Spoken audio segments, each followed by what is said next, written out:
हरे भरे गांव में गौरी नाम की एक सुंदर सफेद गाय रहती थी। उसकी आंखें बड़ी बड़ी और शांत थीं और माथे पर काले रंग का छोटा सा तिल उसे और भी प्यारा बनाता था। पूरा गांव उसे बहुत प्यार करता था। गौरी एक किसान रामू काका के घर रहती थी। रामू काका गरीब थे लेकिन दिल के बहुत अमीर।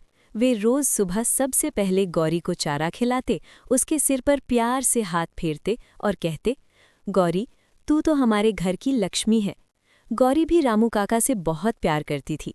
वह रोज समय पर दूध देती और उसका दूध इतना शुद्ध और मीठा होता कि पूरा गांव उसकी तारीफ करता। कठिन समय की शुरुआत। एक साल गांव में भयंकर सूखा पड़ गया। खेत सूखने लगे, कुएं का पानी कम हो गया और चारे की बहुत कमी हो गई। रामू काका बहुत परेशान रहने लगे। कई बार तो उनके पास खुद खाने के लिए भी पूरा भोजन नहीं होता था। एक दिन रामू काका उदास होकर बोले, अब मैं गौरी को अच्छे से चारा भी नहीं दे पा रहा हूँ, काश कोई रास्ता निकल आए। गौरी सब समझ रही थी। वह रामू काका की आंखों में चिंता देख सकती थी। गौरी का त्याग। कुछ दिनों बाद गौरी ने कम दूध देना शुरू कर दिया। रामू काका घबरा गए। वे बोले, कहीं गौरी बीमार तो नहीं? लेकिन सच ये था कि गौरी जानबूझकर कम दूध दे रही थी ताकि उसका शरीर कमजोर न पड़े और वो ज्यादा चारा न मांगे।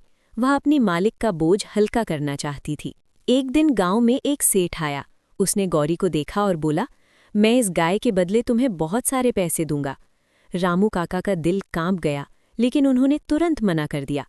नहीं सेठ जी, गौरी सिर्फ गाय नहीं, हमारे परिवार का हिस्सा है, मेहनत और विश्वास का फल। रामू काका ने सबको बताया, पशु सिर्फ साधन नहीं होते, वे हमारे सच्चे साथी होते हैं।